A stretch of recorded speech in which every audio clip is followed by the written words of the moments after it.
The 101 Myths of the Bible, How Ancient Scribes Invented Biblical History.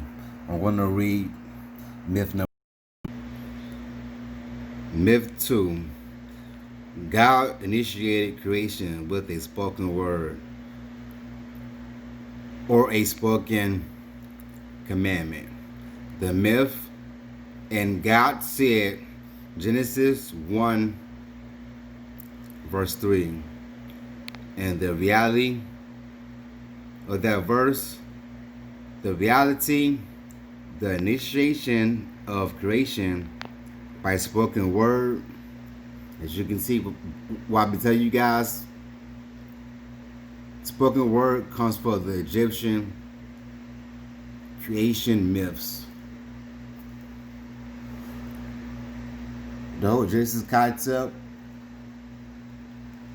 what they inserted, what man put, and God said, Genesis 1 verse 3, the whole thing came from Egypt. Okay? The reality, the initiation of creation by spoken word comes from the Egyptian creation myths. Alright? The process of biblical creation begins when God utters a commandment for light to appear. Alright? The idea of creation by command has no counterpart.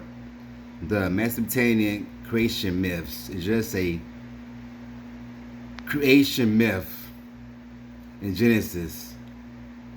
Alright? Among the Egyptians, however, creation by commandment played a basic role. The Egyptians believed in the power of the word to create and control the environment.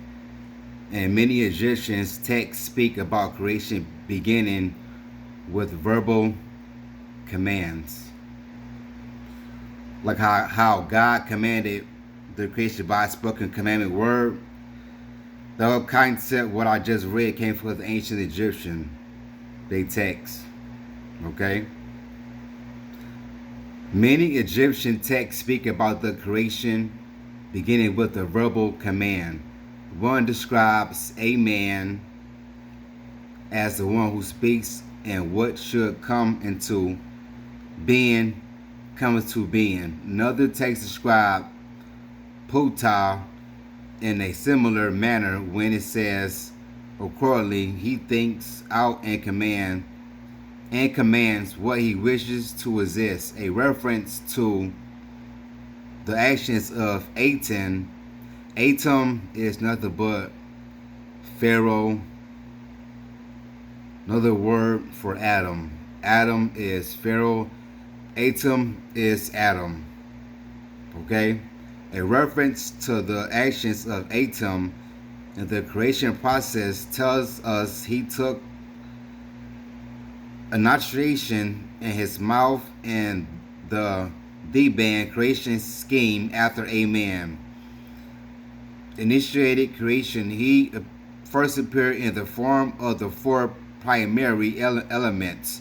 He next appeared in the form of Ptah, the creator, god of Memphis, who initiated creation by speaking a command.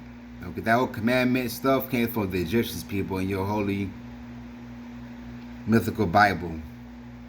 This is the same sequence as used in the Genesis account, where the wind issues forth a spoken command, but the biblical author has eliminated any reference to Ptah.